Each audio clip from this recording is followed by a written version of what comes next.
It seems like the UFC is going in the direction recently of making Jose Aldo versus Henry Cejudo the main event of UFC 250 Brazil and giving Jose Aldo the next 135-pound bantamweight title shot. Here's why that is the wrong move to make and why I don't think that should happen. Even though you may think, and the majority of people may think, that Jose Aldo beat Marlon Moraes at UFC 245. Even though that's a reality, that some people think that he won. The majority of people, the vast majority of people thought that he won. Even though it was a close fight, a lot of people thought that Jose Aldo won. Either way, he's coming off a loss. Before that, he was coming off another loss. Who are we giving title shots to?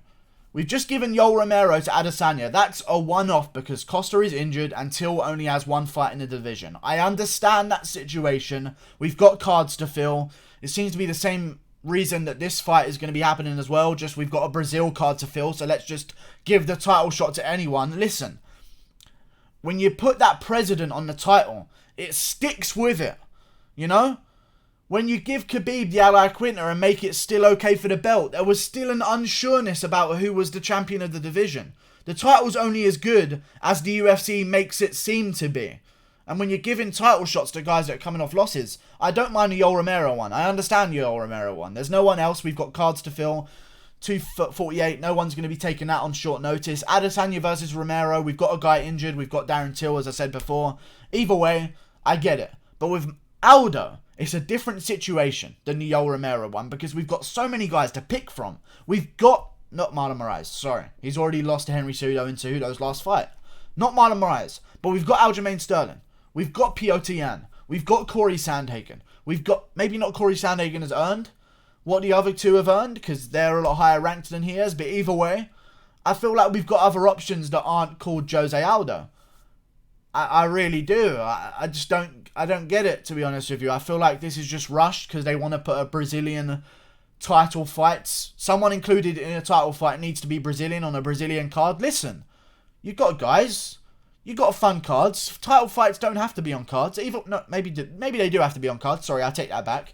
Amanda Nunes is sitting out. Maybe we can find a fun matchup for her. Maybe Irene Aldana, who just came off a big one-punch KO from Mexico, which is Southern America. Or still Northern America. It's central, somewhat. I don't know where she's from. She's somewhere around that Mexico range. I don't know whereabouts she's from, but that could bring some fans over to Brazil. Have a bit of a Brazilian versus Mexican showdown. That could be the main event. And then just stack the card with fun fights. We don't have to rush Aldo. We don't have to. He lost on record. Before that, he lost again. Before that, he beat two guys. But then before that, he lost twice in a row again, guys. There's a reality to this. There really is. This is tough. This is tough to get behind right now because we've got guys like Yan. We've got guys like Aljamain Sterling that have earned their shot right now. Okay? Yan is more popular than ever. He's riding a big amount of hype and I think he would give Henry Cejudo some problems. It just feels like a bit rushed and I don't agree with it, to be honest with you. We've got guys like Aljamain Sterling, big bantamweight, strong, great wrestlers that would give Henry Cejudo problems. Aljamain Sterling's had two great performances back-to-back against Pedro Munoz, and I can't remember the last guy he beat, but he looked good there as well. We've got guys. We don't need to rush in Aldo right now. I like the guys that we have. I feel like, honestly, we should just make a Brazil card with big names such as... Let me think of some fights off the top of my head right now. Glover's fighting Smith, so he's out of the mix. But we've got guys like Moraes still sticking around. We've got guys like Aldo who can just take another fight in the division instead. Who knows? Maybe Aldo can face a bantamweight coming off a loss and just slide in on the card. And then maybe we could make a deal as though... I don't know, to be honest with you. But we've got to build a good Brazil card. I understand that. But we don't have to rush and give a title shot to someone who maybe hasn't earned it. Even though you think he won. I get it. But on record, he hasn't. How'd you build that fight? How'd you sell that fight? When guys look up who's Henry Cejudo's next opponent for the bantamweight belt, they're going to look at his record and see that he lost. They're not going to know all these things. Casuals won't tune in. Okay? We can build a card. We've got Amanda Nunes versus Irene Aldana. This is going to be a weak source card, but I can think of some things. Thiago Santos makes his return, maybe, against Volkan Ozdemir. That's a fun fight to have on the main card of a pay-per-view. Then you've got guys like Shogun Rua in the mix. Maybe we give him someone coming off a win. Maybe we give Shogun Rua Alexander Rakic. I feel like Rakic is coming off a win. Shogun Rua coming off a draw, a legend. Both at light heavyweight. Rakic versus Shogun Rua on the main card. We've got fun fights. I'll tune into that. It doesn't have to sell big pay-per-view. You can sell out an arena and have some big fun fights on a card from Brazilians. You've got Jose Aldo. Maybe you could do a Marlon Moraes versus Aljamain Sterling on the main card as well. Along with, maybe, a Jose Aldo versus Bantamweight's coming off a loss. Jose Aldo versus Thomas Almeida. Who knows? Okay, we can have some fun. And that sounds like a great card to me. If you can get all those fights, I don't need to see Jose Aldo in a title fight. With Amanda Nunes, Irene Aldana at the top, and a stacked main card, I'm watching.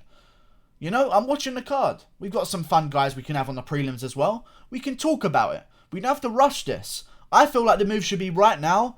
UFC 249 needs another title fight on the card. Guess what? Tony Ferguson is Latin American. I believe. I'm going to really assume that there. I don't think he is, so I'm not even going to say that, actually. I don't know what Tony Ferguson is. I'm not really down with the American terminology of lingo. But Tony Ferguson is of that kind of area of the world. And so is Henry Cejudo. Have them on the same card. They probably share a very similar fan base. I think. I'm not sure. It's not on my mind right now. But either way, we've got Yan on the other side of things. Russian, shares a fan base with Khabib. Bring the fan base over. We've got Khabib versus Ferguson. We've got Henry Cejudo versus Petr Yan.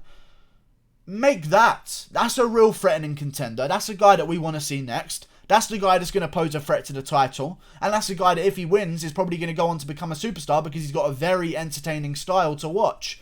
And Russian fan bases are big. I mean, let me look at Petr Yan's Instagram real quick. I'm pretty sure he's got a decent amount of followers, to be honest with you. Let me see it. No Mercy Yan.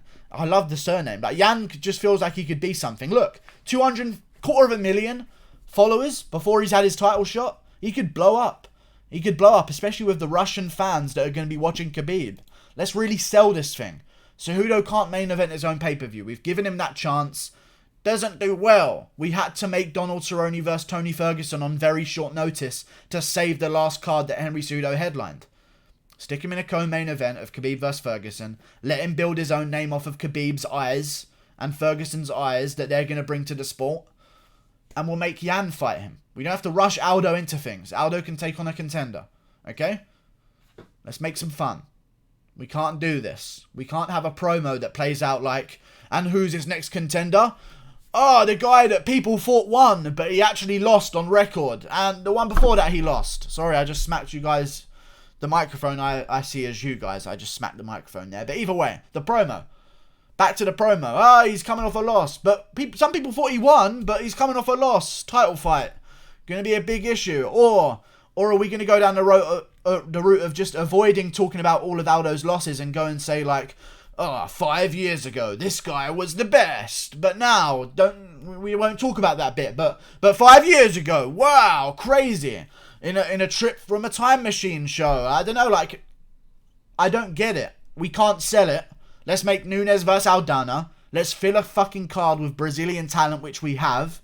Okay? Let's make a great card. We don't have to rely on a title fight all the time. Let's just make fun stuff happen. Okay? And let's make Cejudo versus a real contender in Petr Yan. I feel like I've rambled, but I think I've got my message across.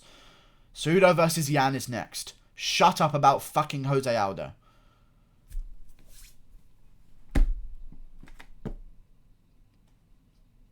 Yeah, I feel like I've done it.